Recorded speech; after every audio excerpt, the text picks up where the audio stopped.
Mind you, what are those aboard feeling right now on the Aquarius?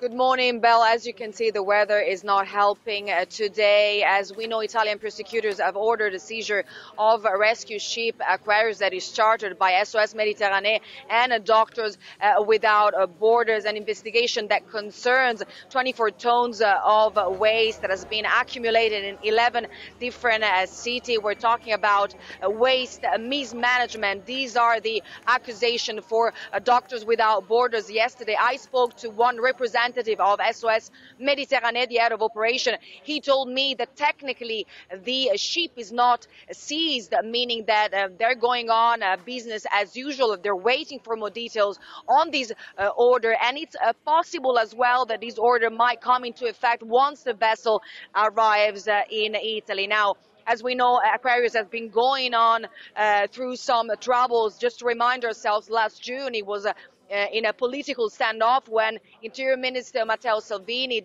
denied access to Italian ports for Aquarius. And more recently, the boat was stripped of its flag, both by Gibraltar and Panama, in what has been described as a politically motivated decision. As we know, most NGOs now have been preventing from continuing their rescue and search operations at sea as a result of the hardline policies that have been put forward by Italian Interior Minister Salvini. Last week I was in Palermo. I got the chance to speak to the city's mayor, Leoluca Orlando. He has a different view from Interior Minister Salvini on the culture of welcome, and this is what he had to say.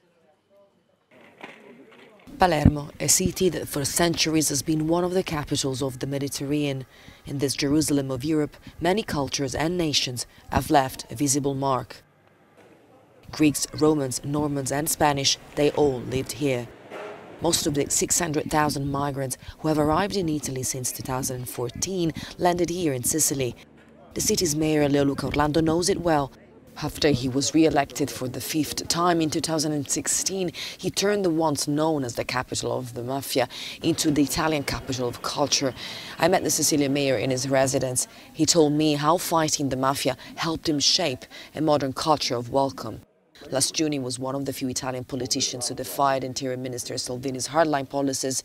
He said his city was ready to allow rescue ship Aquarius to dock and disembark in Palermo's port.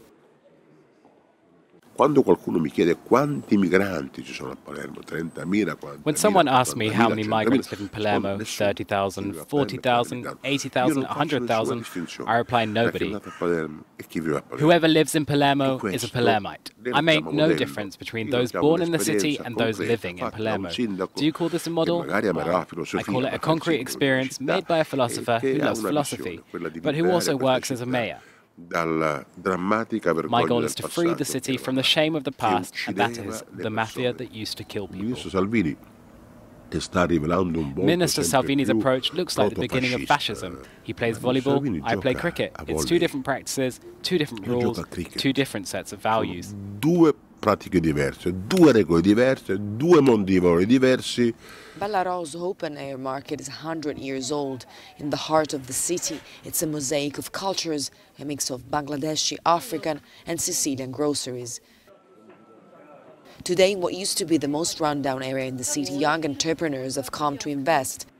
Volti was created in 2014. It's both a co-working space and a restaurant with a team of 27 from 10 different countries.